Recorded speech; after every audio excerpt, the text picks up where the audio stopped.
तो बात करते हैं भारत के एक ऐसे रक्षा सौदे की जिसने पूरी दुनिया में हलचल मचा दी है। जरा सोचिए, एक तरफ अमेरिका अपने सबसे एडवांस्ड फाइटर जेट्स देने के लिए तैयार है और दूसरी तरफ भारत ने फ्रांस के राफेल पर ही अपना दांव एक तरह से कहीं तो डबल कर दिया है। तो चलिए आज इसी बड़े फैसले के पीछे की पूरी कहानी को समझते हैं। देखिए, ये सिर्फ कुछ फाइटर जेट्स खरीदने की बात नहीं है, बल्कि ये एक बहुत बड़ा रणनीतिक दाव है।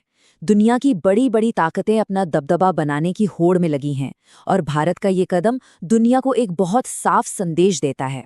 ये एक ऐसी बिसात है जहां हर चाल के बहुत गहरे मायने होते हैं। और इस पूरी कहानी के केंद्र में है ये नंबर 114।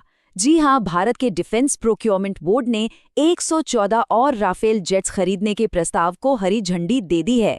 ये इतनी बड़ी संख्या है जो भारतीय वायुसेना की ताकत को कई गुना बढ़ा सकती है। तो सबसे बड़ा सवाल यही उठता है, जब दुनिया के बेहतरीन फाइटर जेट्स लाइन में खड़े थे तो भारत ने फिर से राफेल को ही क्यों चुना, और वो भी इतनी बड़ी तादाद में?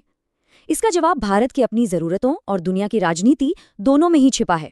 तो चलिए सबसे पहले मामले की जड़ तक चलते हैं, यानी भारत की अपनी जरूरत को समझते हैं। इस पूरे फैसले की जो सबसे बड़ी वजह है वो है भारतीय वायुसेना में लड़ाकू विमानों के स्क्वाड्रन की भारी कमी। ये एक ऐसी चुनौती है जिससे निपटना देश की सुरक्षा के लिए बेहद जरूरी हो गया था। अब ये कमी कितनी बड़ी है इसका अंदाजा आप इन आंकड़ों से लगाइए।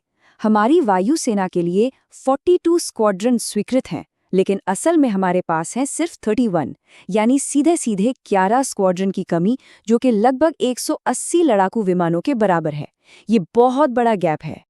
और ये बात तब और ज्यादा गंभीर हो जाती है जब हम इतिहास में झांक कर देखते हैं। सोचिए, 1965 में पाकिस्तान के साथ युद्ध के समय हमारे पास 32 स्क्वाड्रन्स थीं, और आज उससे भी कम। ये वाकई एक चिंताजनक स्थिति है, खासकर तब जब हमें दो मोर्चों पर खतरों का सामना करना पड़ सकता है। तो सवाल ये है कि ये नौबत आई कैसे?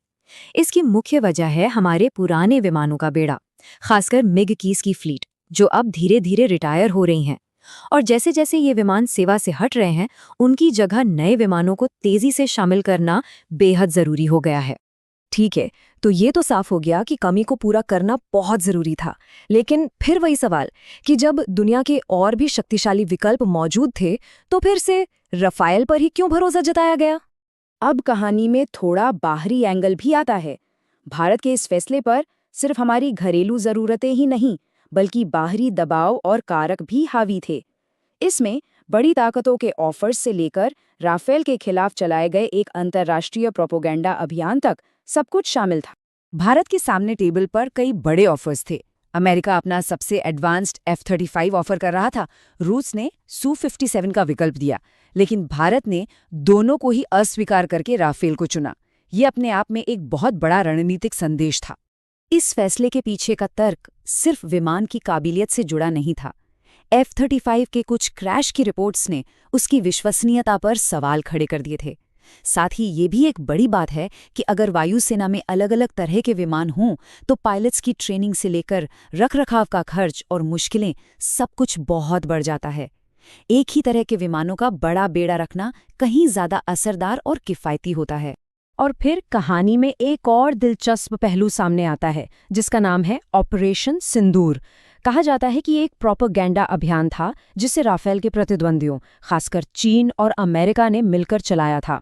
उनका मकसद था राफेल की इमेज को इतना खराब कर देना कि भारत जैसे देश उसे खरीदने से ही पीछे हट जाएं।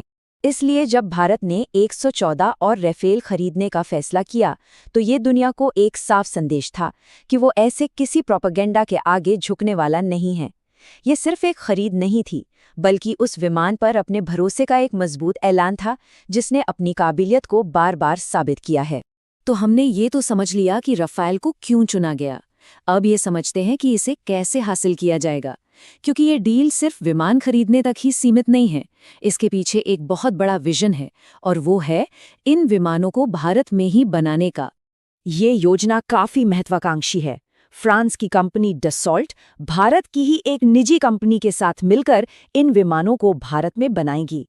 इसमें सिर्फ टेक्नोलॉजी का ट्रांसफर ही नहीं होगा, बल्कि भारत के अपने रडार और मिसाइल सिस्टम भी इन विमानों में लगाए जाएंगे। और लक्ष्य ये रखा गया है कि जब टेक्नोलॉजी ट्रांसफर की प्रक्रिया पूरी हो जाएगी तो भारत में बनने वाले इन राफेल विमानों में 55 से 60% तक का सामान स्वदेशी होगा, यानी यहीं भारत में बना होगा। ये मेक इन इंडिया पहल के लिए एक बहुत बड़ी कामयाबी होगी। तो इस पूरी रणनीति का जो असली लक्ष्य है वो सिर्फ हमारी ज़रूरतें पूरी करना नहीं है, बड़ा मकसद है रक्षा प्रौद्योगिकी में आत्मनिर्भर बनना। और क्या पता, भविष्य में ब्रह्मोस मिसाइल की तरह भारत में बने राफेल विमानों का निर्यात भी शुरू हो जाए। चलिए, अब तक हमने रणनीति की बात की, अब जरा उस मशीन पर गौर करते हैं जो इस पूरी कहानी के केंद्र में है। आखिर इस राफेल में ऐसा क्या खास है जो इसे इतना अहम बनाता है? भारत राफेल के कई अलग अलग संस्करण ऑपरेट करेगा। एक है राफेल सी जो सिंगल सीट वाला फाइटर है, दूसरा है राफेल बी जो 2 सीटर है और इसे ट्रेनिंग के लिए भी इस्तेमाल किया जाता है, और तीसरा है राफेल एम जो इसका नौसैनिक संस्करण है जिसे एयरक्राफ्ट कैरियर पर तैनात किया जाता है। राफेल एक 4.5 जनरेशन का मल्टी रोल फाइटर जेट है, मतलब ये हर तरह के मिशन में माहिर है।